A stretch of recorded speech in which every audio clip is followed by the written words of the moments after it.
So I did my master's in economics from Delhi School of Economics and my graduation from Hindu College.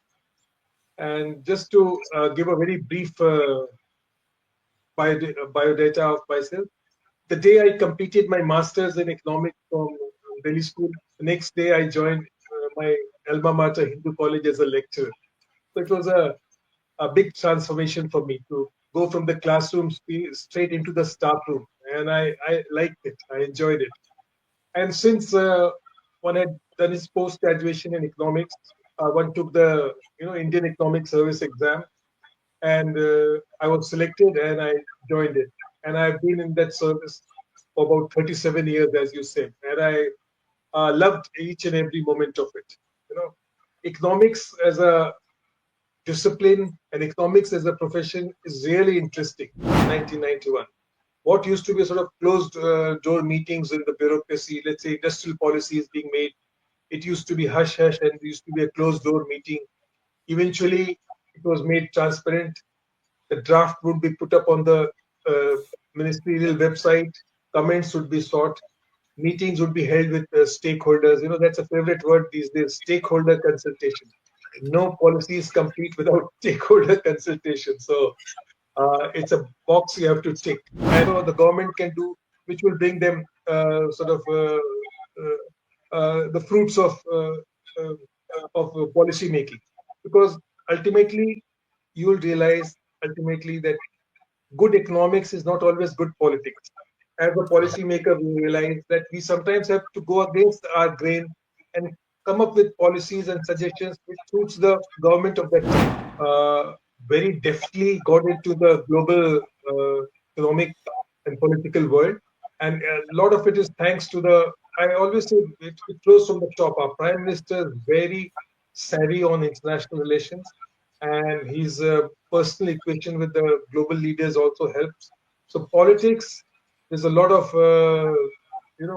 to and throwing, unearthing, a lot of back office talk, but it needs a lot of the best thing for India to become a global leader, aspire to be a global leader. I would say first is to improve your economy. If India aspires to be a global leader in any region, anything, it has to be ultimately it is the economy. Your economy has to strong, and then secondly, your stakeholder management is also has to be very strong. A lot of things can happen behind sort of official meetings, a lot of negotiations take place that way, and not sticking to the one approach is something which is standing India in good state. And you're all surprised and very pleasantly so to see India being given.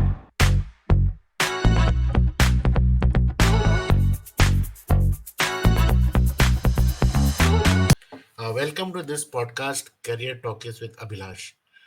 As we have been very lucky to find guest people or career leaders who have spoken about their career journey.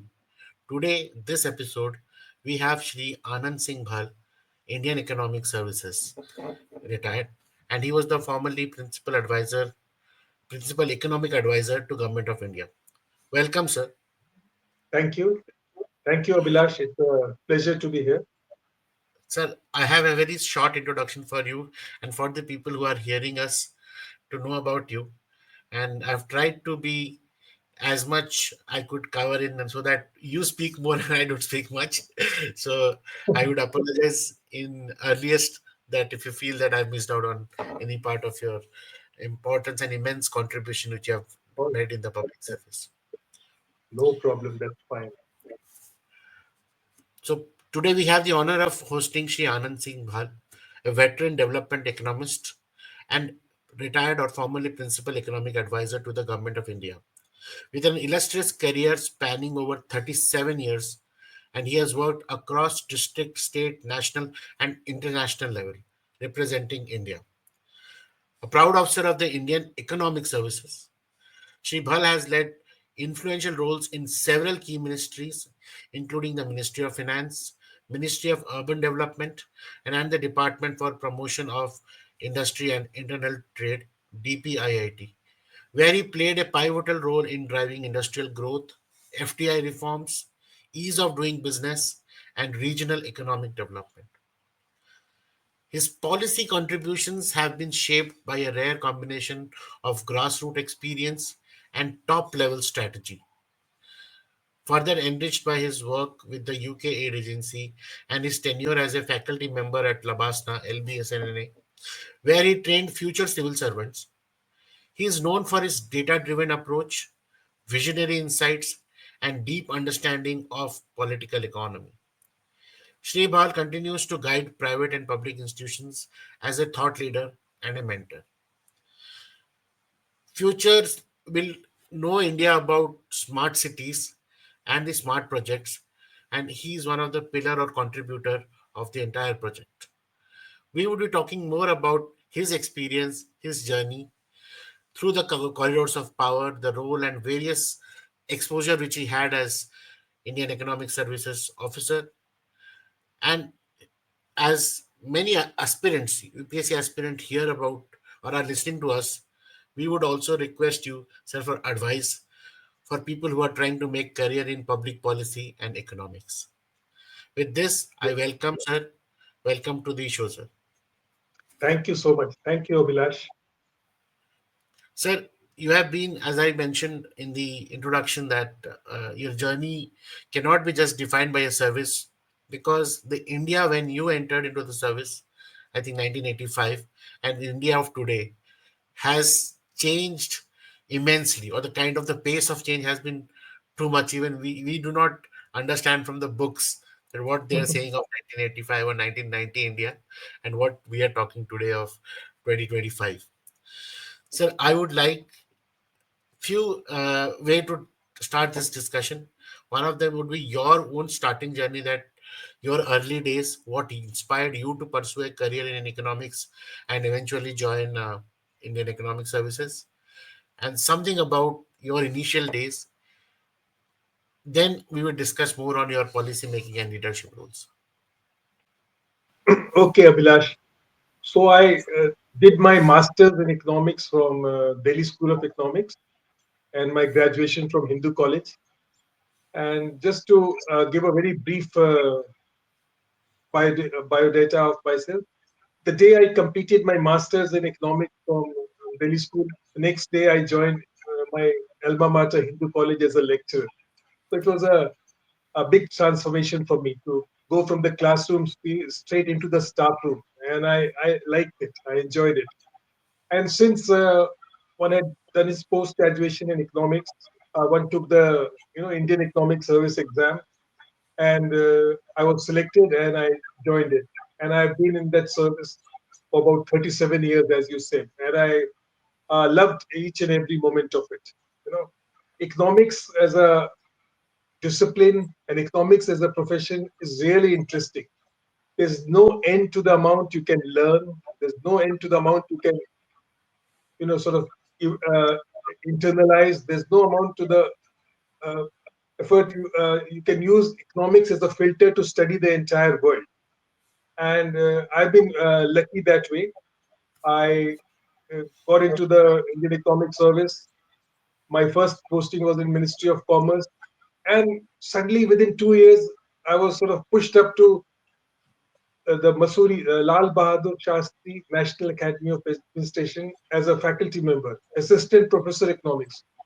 Abhilash, things in life suddenly take a life of their own, and lo and behold, someone who was just doing my routine work in the ministries, I was thrust into the uh, sort of a training world, not an academic world, it's a training world. And there I was training future civil servants and training people who sometimes knew much more than me. So you see, there was this dilemma. I was of just plain Jane masters in economics, and among the officer trainees, there were MPhils, there were PhDs, there were engineers, there were doctors, there were social scientists, they were all broad view of people. So it was quite a experience for me early in my career to go ahead and train civil servants, because at one step you had someone who didn't know much of mathematics. On the other side, you had engineers who were very strong in mathematics.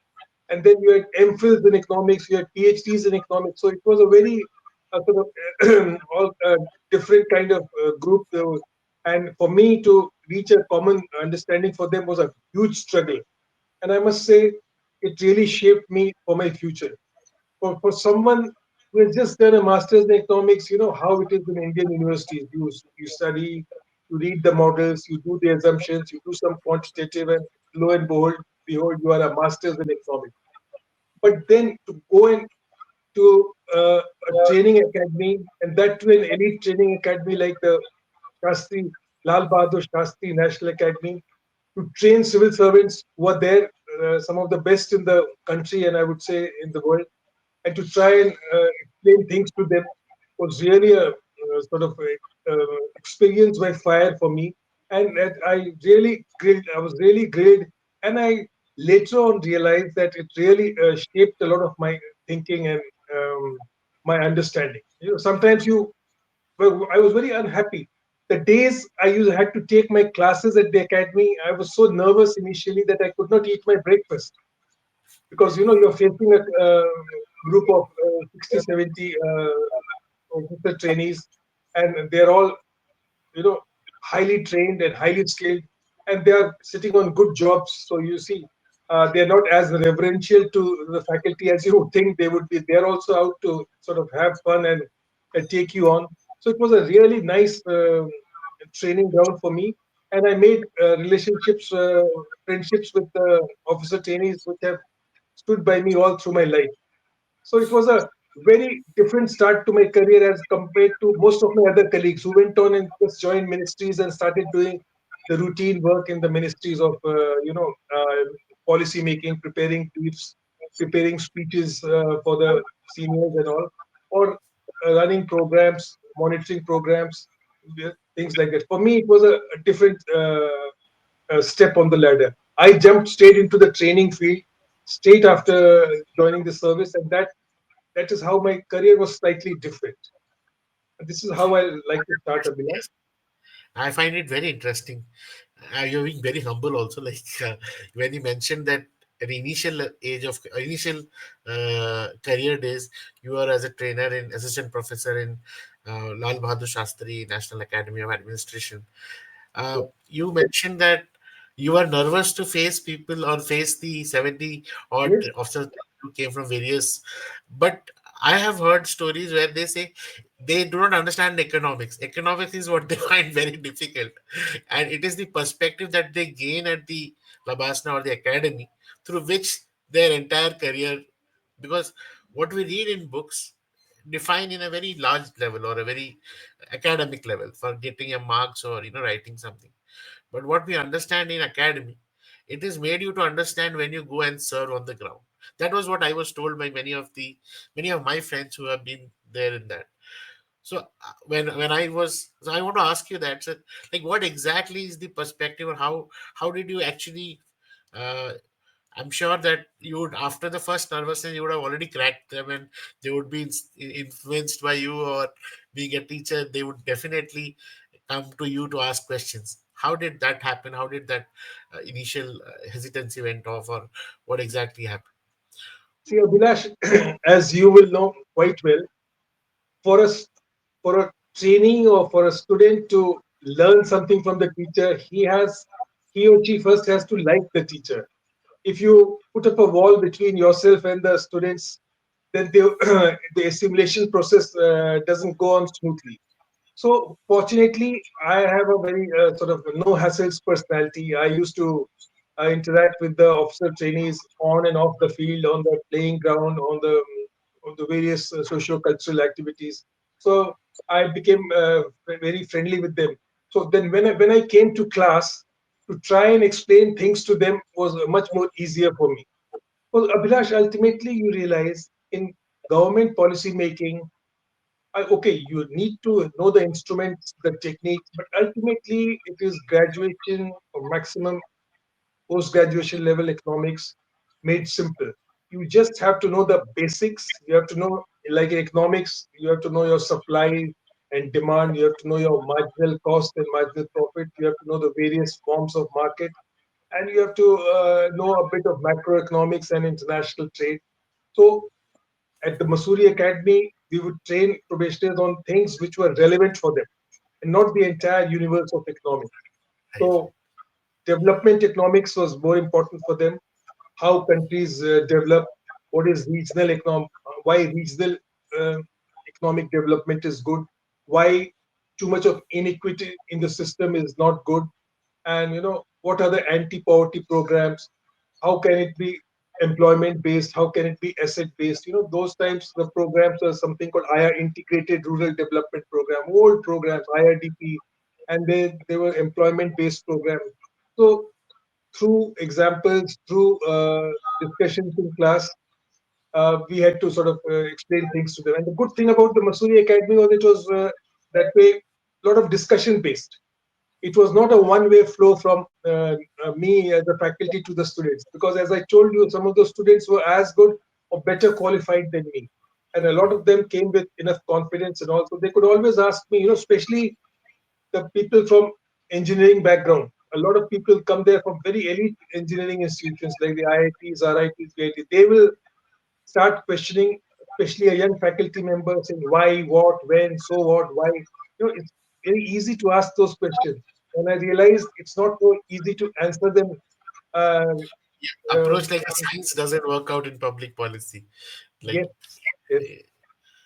So it was quite. As I told you, I used to be quite nervous initially, and of course, you pick up gradually. I spent 3.5 years there. So hopefully by the end of my tenure, I was a more mature faculty member, and I was more effective also. But there's no denying the fact that initially I really had the jitters when I had to go and take the classes, and I can say without any embarrassment that the days I had lectures, I could even eat breakfast in the morning because of nervousness. Yeah. I find it really strange. It is always the other way actually. Students find it very difficult to go to lecture room, so No, it's a I can understand. Abhilash, the students also, they had to get up early in the morning. The officer trainees go for their physical training, jogging, lecturing. There was horse riding also.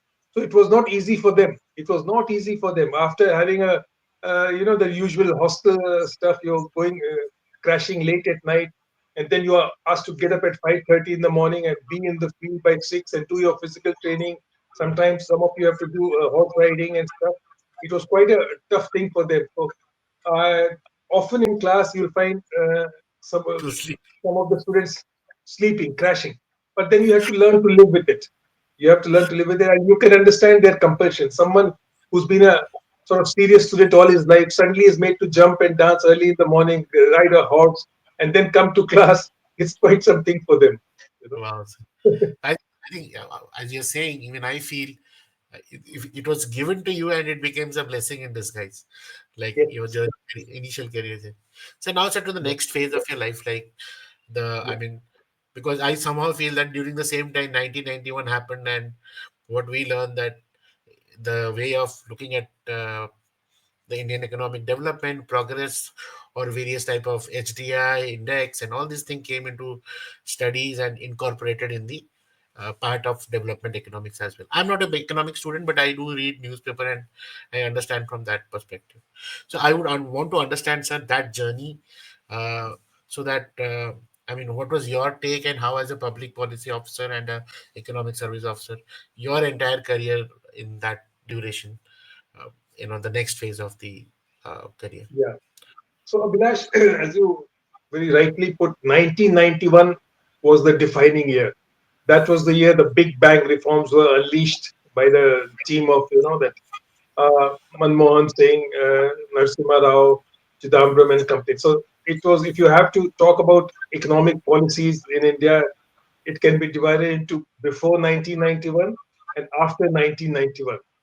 Before 1991 was a sort of a closed economy, making lots of controls. License control Raj was there in a big way. There was a lot of discretion with the officers. So, having worked in Udyog Bhavan and Ministry of Commerce and Industry, I used to see a lot of liaison officers roaming around the corridors, and a lot of sort of licensing used to go on before 1991. And there was a lot of corruption also in the system. There were organizations like the DGTD, Directorate General of Technical Development. There was the CCI, Chief Controller of Imports and Exports. There was a lot of license control Raj, and I've seen it from the inside. So before 1991 was like that. And just to keep things simple, post 1991, the big bang reforms where industry licensing was almost done away with, the export import policy was really sort of cut down from being a thick book to a small pamphlet by Mr. Chidambaram, the commerce minister, and the financial sector was liberalized. So it was, in a way, that before and after kind of a thing. You see those ads before something and after something. So it was before 1991, a closed economy with a lot of license controls and all these things, and post 1991, a fair amount of liberalization. I won't say it was carried to its logical conclusion, but a big thrust, a big opening was made for the Indian economy to sort of uh, rear its head and uh, try and find its place in the world. Productivity rose. Indian after a couple of years, Indian rate of growth also responded favorably to this opening up, and the people, the consumer class, the producer class, all sort of heaved a sigh of relief. So people who haven't been through the pre 1991 era will not know the kind of sort of claustrophobic at times economic policy making which was there, where everything was sort of up to lobbying, everything was up to discretion of the ministers. All these big industry groups also were there lobbying away, and then there were LISO officers all over the place. So it was a different scenario. And post 1991, gradually, of course, lobbying is always there. Big industry groups like FICCI and CIA, SOCHM are welcome. But these LISO officers who would sort of lurk around corners in the corridors of power, their importance came down, and it was much more open, transparent policy making, which was good for the country, and it has stood the country in good state. Of course, it's a process. There's no end to itself. Even now, we talk all the time of ease of doing business being not what it is in other countries like Vietnam and Singapore. So ease of doing business is a process. We keep struggling with it. We keep improving it. But 1991, I would say, was the year which sort of set the ball rolling and set the India on the high path of growth and development and productivity. So how difficult? I'm sorry to break Yeah, you here. Uh, for our understanding, the Indian bureaucracy, which was working in 80s to 90s, was the same people who handled the situation from 90s to say 2000, for that matter, 1997, till the time exact globalization happened. How difficult was to change the mindset of these because they were handling these officers, and the entire system was handling. No new people came in. The same people only turned the tables around, and I mean, as an outsider, it's felt like India could always do it because they had the talent, they already had the people and the mindset. But what was the essential change? Was it they were open to change or they were not open to change? How hard it was for the bureaucracy to adjust to, as you mentioned, lobbying got lost or people lost little, those old kind of pattern got changed and little more transparency came into picture, and yeah, not just yeah, one corner of power, but new houses or new people came in. Maybe what I call entrepreneurship started in a budding way yeah, during that time. So, yeah, what was your experience as how did the bureaucracy handle that time, or they were still very, old mindset, and like I would quote one example, like we all say that even though internet and email came, many senior people still take a printout and write it over it and then reply. that's Sir, true. we have sent you an email. Then you take the Yeah, printout. So yeah, yeah. That's quite true. So you're quite right. Bureaucracy is not an engine which is very sort of amenable to change easily. The bureaucracy is quite stuck in its ways, and no group would like to give away power. Before 1991, the way policy making worked, there was a lot of discussion with the bureaucrats. There was a lot of power. So no body, no organized body will like to relinquish this power. So there was a fair amount of resistance from the bureaucracy. But ultimately, it is the minister, it's the top brass which determines things. Ultimately, it is the if you have a Mr. Chidambaram as your minister in the Commerce Ministry, or you have a Montek Singh Ahluwalia, or you have one of these Rakesh Mohan and all those people at that time. You ultimately have to sort of give way, and you Give have way. to go along with the top brass. You might not like it. No bureaucrat, not I've said, most bureaucrats, felt in a way as if power was flowing out of their hands, and it was going to the corporate sector. But that's the way things work in the world. It is finally the corporate private sector which produces and consumes, so they have to be given importance. So India was just doing what the developed world does, but it took a lot of pushing. It took a lot of sometimes strong measures by the ministers, and uh, having an open sort of office. Earlier, for the corporates to get an interview with the minister and the secretary used to be a big thing. But gradually, after 1991, things open. The you would know the FICCI bosses, the CIA bosses could just pick up a phone and speak to the minister or secretary, or their senior functionaries could come and get an interview with the senior bureaucrats anytime. This was a major change I noticed post 1991. What used to be sort of closed door meetings in the bureaucracy, let's say industrial policy is being made, it used to be hush hush and it used to be a closed door meeting. Eventually, it was made transparent.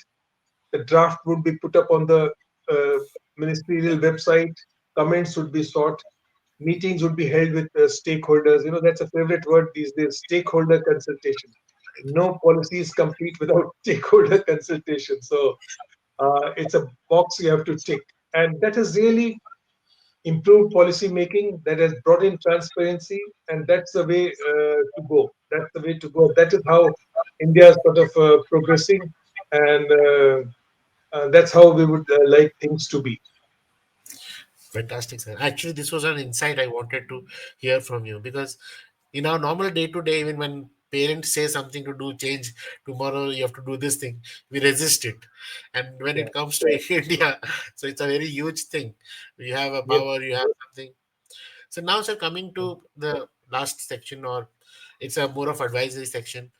Yeah. So the last 10 years has seen India talking about digital economy, India talking about rural development in a very different way, not exactly what was there even in 90s, that we are integrating rural and digital and many things together. And Yeah.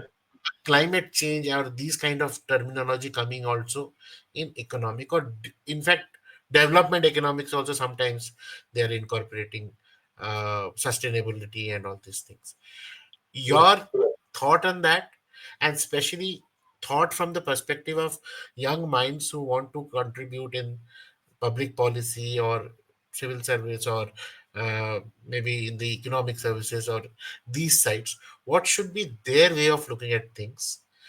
And maybe 10, 20 years down the lane, what is your thought of India going in which projection, and like that, what they should be ready about for a career? Yeah.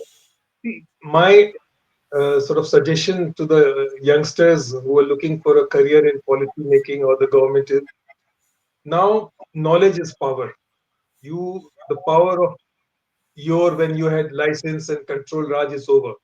Now you'll only be respected by your seniors and by your ministers and by other stakeholders if your knowledge is there and you're open and sort of amenable to discussing with people and then carrying out policy changes. So, firstly, uh, the great thing is everything is there available on the internet. Earlier, when we were younger bureaucrats, getting data from various ministries used to be a 50% of our work, getting the annual reports of ministries, getting the data which was non-digitized, keeping files that used to be a very cumbersome process.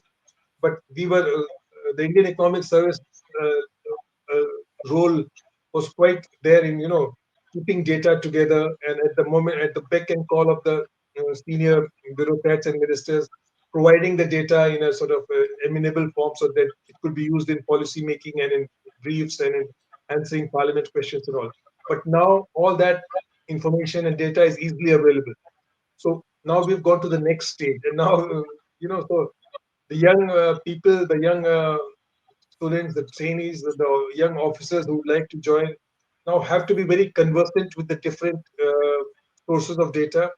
And of course, now with the AI and all coming in, they have to be very conversant with the latest AI tools, and they have to sort of quickly turn around uh, data which is there and come up with a sort of brief for the sort of powers that be.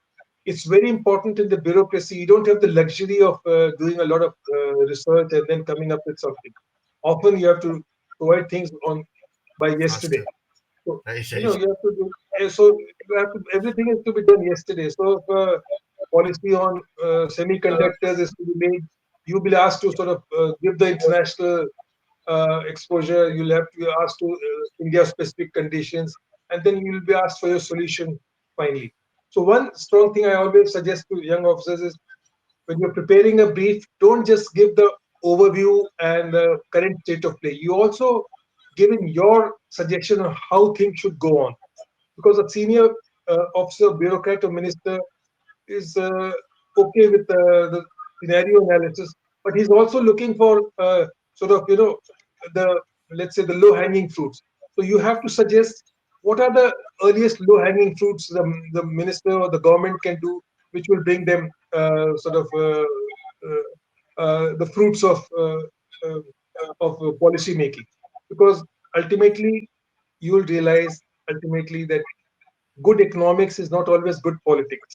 As a policymaker, we realize that we sometimes have to go against our grain and come up with policies and suggestions which suits the government of that time. Economics is not totally black and white. As you know, policy making, there's a lot of political economy involved. I don't have to tell Abhilash or any of the young people here, everyone knows it. There's a lot of political economy involved, and if you have to survive as a policymaker, you have to learn to sort of deal with these kinds of pressures. You cannot be a ostrich. You cannot just stick your head in the sand and say, no, I'm going to stick to neoclassical economics, or I'm going to stick to this brand of development economics, which I was taught at JNU or Delhi school, and I'm going to swear by that. No, policy making is not like that. Policy making, you have to be supple. You have to see where the wind is blowing. Of course, you cannot go totally against the grain of economics. So you can't say supply is demand and demand is supply. You can't go do that. But given the constraint, you often have to sort of uh, change your stance. I can give you an example. Once when we were in Ministry of Industry, our minister wanted us to come up with a policy where second-hand import of capital goods would be allowed. So we came up with a brief on why it is good for the economy to allow import of second-hand capital goods. 3 days later, suddenly the minister called us and asked us to reverse it. He says, now come up with a rationale why it should not be allowed, why import of second-hand capital goods should not be allowed. So initially it caught me by surprise. I was very young. I found it very funny. But then my bosses told me that's the way the sort of cookie crumbles. That's the way. Ultimately, it's the political economy. Ultimately, the politicians also have a sort of stakeholder to listen to. They also have their bosses. So you have to give in a whatever proper way to ultimately their nudging. And you cannot sort of say, I won't do it and walk away in a huff. It doesn't work that way. It doesn't work that way. So being amenable, being very hands-on with information and all, and being hands-on with the latest tools are skill is a skill set all young people should try and equip themselves with. And there are a lot of good policy schools also these days. I can see all over in Bangalore in the Indian School of Public Policy, where a lot of policy making techniques are being taught, and they are fairly good, really good. And of course, the bureaucracy is always there to do policy making. So that's a very good, I mean, advice, and I do understand in today's scenario, the scope has increased a lot. It is not just limited to the work in the government side, but any Mhm. development, economic or True. developmental sector, youngsters can contribute, understand the data tools, and contribute. So one question, just I would not take Yeah. much time. What is you have seen in 37 years, you're on the other side of it and we are a public side of it. What is the general economic misconception public has about India's economy? Like every day we open up the newspaper and there's some rate of growth, or somebody's fighting on employment rate, and somebody's fighting on inflation.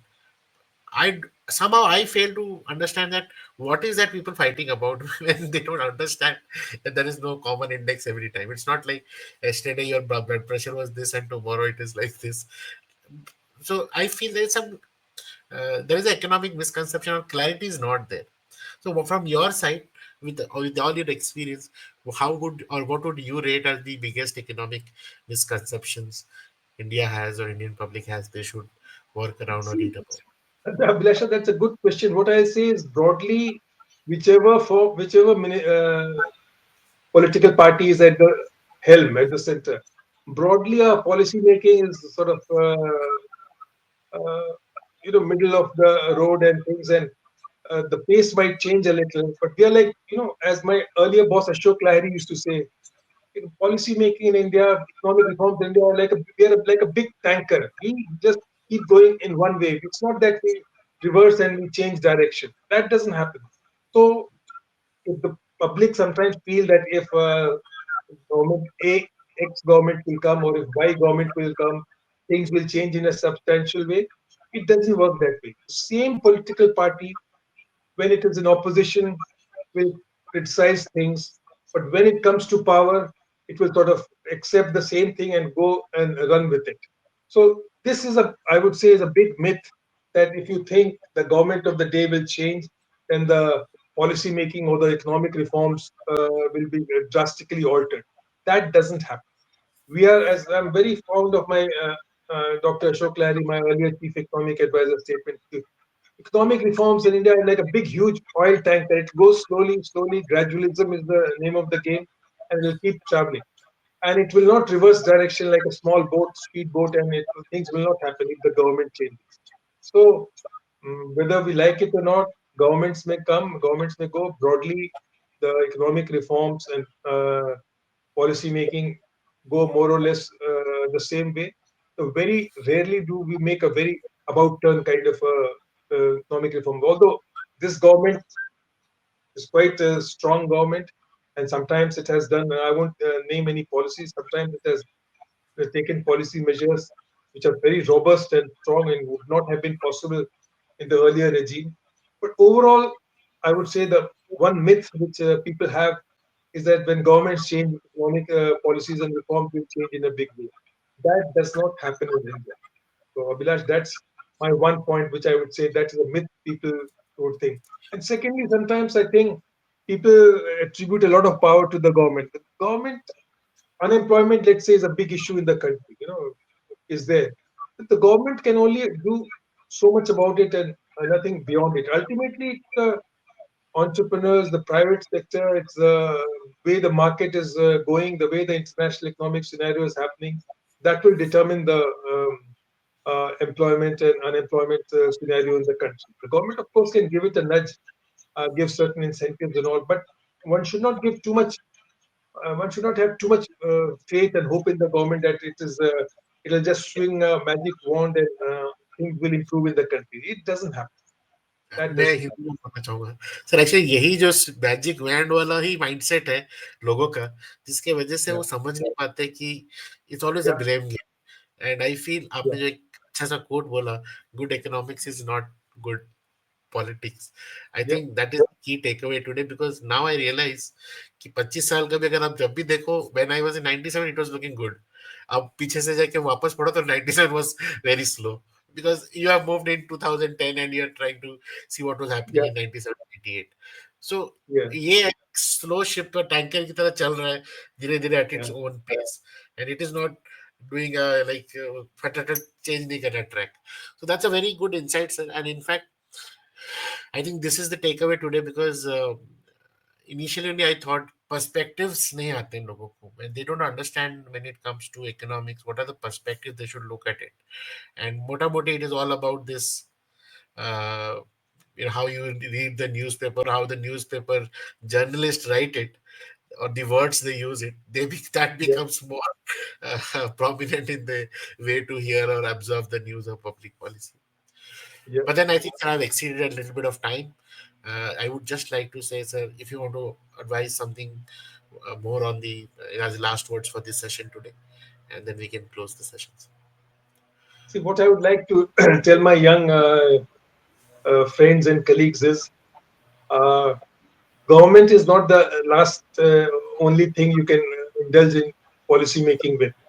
If you're someone who would like to engage in public policy, now there are a lot of other stakeholders involved. You can work with industry bodies, you can work with corporate. All of them have their public policy wing, and then you can see public policy making the entire sort of nuts and bolts. And my only thing is knowledge is power. You have to develop your writing skills. You have to learn to. There's too much information overload. During our times, the information was not enough. Getting data was very tough, even for government bureaucrats.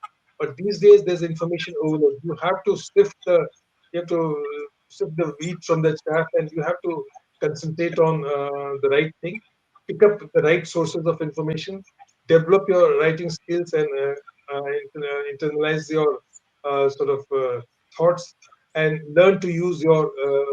You cannot live without AI now.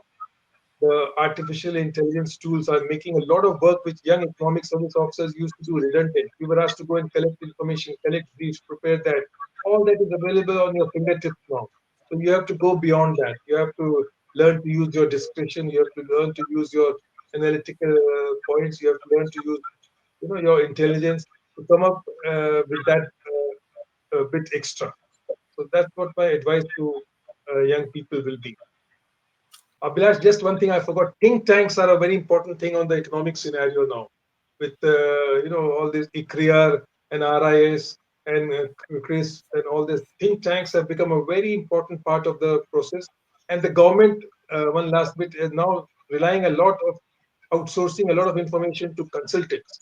So you go to the ministries, it's flooded with consultants. The role of undersecretaries, deputy secretaries has come down in a big way, and now you have consultants advising on ease of doing business, on industrial policy, on semiconductor policy. So consultants are a very important way to get to policy making, and I would suggest that also for the our young people here. And think tanks also are very important. What you're trying to, I can, what I can say here is that, or understand here is that if they are into the knowledge of public policy, the domain to use that profession can be also be to be associated with think tanks, to be Yes, associated with consulting firms, because yeah, this is the truth that the ministries are there with all consultants over there, and that becomes kind of necessary for them to have such young minds who can work for them, specifically yes, using the data tools and all the uh, new ideas, low hanging fruit ideas, the way you mentioned earlier. yeah. So I think that, yeah, एक scope तो बढ़ ही जाता है. It is not limited to one particular end. Your this thing. So but a few questions which comes are like, because these roles change very fast also, because with the technology coming in, and like in 5 to 10 years suddenly India is talking about in a global pattern. So even if you have read through India, you need to have a stature of knowing the APAC region, knowing the MENA region, like that. These days the Yeah. works are happening. So what is your thought in that? Because the scale, the way the India's contribution or impact is happening globally, in multiple region of the world, what do you think, sir, they should be ready about, or how ready they can be about that future? Sorry, I could not hear the last one bit. Can you please come again? Yeah. So, for example, today's the India stature is not only limited to India as a Yeah. geographical boundary, but in Okay. various APAC region, Asia Pacific region, or MENA Yeah. region, Dubai and Middle East, or European region.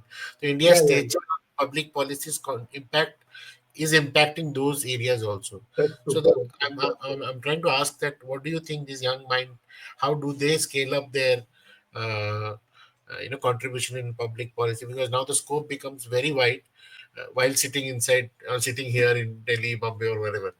That's true. That's true. So See, what is Abhilash, your, that you raised a very good point, Abhilash. With our new the prime minister, the way aggressively he takes on foreign policy roles is something which has not happened earlier. So India's stature as a sort of, in a way, as a global stakeholder has really grown. So as people say, up. India can just pick up a phone and talk to uh, Putin, and then can talk to the Ukrainian prime minister within a span of 10 minutes. So we've uh, very deftly got into the global economic and political world.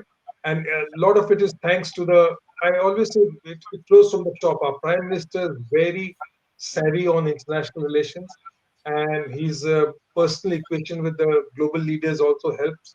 So politics, there's a lot of, you know, to and throwing, unearthing, a lot of back office talk, but it needs a lot of the best thing for India to become a global leader, aspire to be a global leader, I would say first is to improve your economy. If India aspires to be a global leader in any region, anything, it has to be ultimately it is the economy. Your economy has to strong, and then secondly, your stakeholder management is also has to be very strong. A lot of things can happen behind sort of official meetings, and a lot of negotiations take place that way, and not sticking to the uh, one approach is something which is standing India in good state. And you're all surprised and very pleasantly so to see India being given a lot of importance by, I would say, both sides of a confrontation. Both sides are very happy for India to come in and negotiate, and that's a huge asset for India, and a lot of credit goes to the new government. And again, there, as we say, knowledge, understanding, empathy, stakeholder management is the name of the game. You have to keep at it. There has to be a lot of backroom channel work going on besides the official meetings. You have to be ready to give up your, ideologies and all. Earlier, India was married to some ideology that India has given up, and India has become very practical. And practical is the way to go, I would suggest. I think this is the responsibility coming up for the future generation, because now India is also showing its growing Yes, its stature. So yes, I think one more thing is like, I mean, now I'm enjoying the conversation. I don't want this to end, but so like last, I would say the last thing. Now this yeah, is more on the part of uh, earlier, like for like the work work area, like immigration and people migrating to work abroad were only the top minds, like well educated minds, and they used to go to America, and like because high caliber jobs weren't there in the country and things. But the new phenomena which we see is like it doesn't matter actually what minds. Every economic segment is able to take a job abroad, and according to their own whatever is the remuneration, they travel. Because and so this has impacted the way the money flow is coming into the country, and the way those families who have somebody abroad have the access to, I would say, development, or I mean faster access to the uh, money, or that's when it comes to this thing. Even in rural, somebody from rural village of Tamil Nadu is yeah. also aspiring to go to Dubai, and earning that Mm, much what somebody was 10 years back thinking that he has to go to Chennai or maybe Delhi to come and earn money mm. at a bigger place. So what do you think that what kind of impact will this happen for the next 10-15 years? Because somehow I feel Indians are there every country. It's all occupied by Indians. It's very rarely you see same nationalities people over there. It is all Indians. You go to Canada, all Indians. You go to Australia, it's all Indians. You go to UK, and there's no one on Indians. So, what is your thought on this, like the changing times? Abhilash, I'll say more power to them. I'm very happy that Indians of all strata can now aspire to go and aspire for a better life or different life in different countries. And there are avenues to do it. Immigration is always a multi-layered thing, and there are always issues around it. But as more and more integration occurs in the global economy, which right now is slowed, immigration will certainly be a very important aspect of the economic life in the country. And as you know, very well know, There's a lot of people. You go to Punjab, every odd sort of young person is just waiting to either travel to Canada or England. Or you go to the Middle East, it's full of people from a particular state. So, which is, I would say, is the good thing. It's always better to sort of go global than to stay inward. And as as someone used to say, staying in a village is the worst thing. That if there's one place where the caste system is there, the infrastructure is weak, health and education facilities are not good. Once you go to a city, it's slightly better. Once you go to another developed country, it's even better. So, but it all comes with its problems. So, I would say Indians are strong, they're versatile, they're going all over the world, and more power to them. And you have to go with the times. Right now, Trump is trying to clamp down a bit on immigration, but ultimately, your knowledge and skills and attitude will determine which part of the globe you'll go and work with. All the three things are very important: your knowledge, your skills, and your attitude. So you have to work on your knowledge, skills, and attitude, and be ready to sort of grab whatever is there. Because unemployment is a big thing in this country at the moment. Unemployment is a big thing. Whereas uh, the population is maturing, there is aging in Europe and Japan, a lot of other countries. So they will need younger workers from the developing countries, and that's one wind which we can catch, and which will ultimately happen. The world, as the Hindu thing is, the Vasudev Kutumbakam, it's going to be like that, and we have to be sort of ready to take on the world, ready to move, and the Indians are doing it. And all I'll say is great, more power to them. That's the way to go. Fantastic, sir. Fantastic. That's what a beautiful way to end it, sir. But thank you again. I actually was concluding earlier, but somehow the discussion went on. I couldn't Yeah, I myself. was enjoying it. I was enjoying the communication also. Thank you for your time, sir. And And as any audience of mine asks any questions or they seek any particular session or topic, I would request you again. Maybe maybe 2 3 months later. I don't know, but yeah. So, but thank you so much for your time. Thank you again, sir. Bye bye. Have a good day, sir. thank you so much. Thank you so much.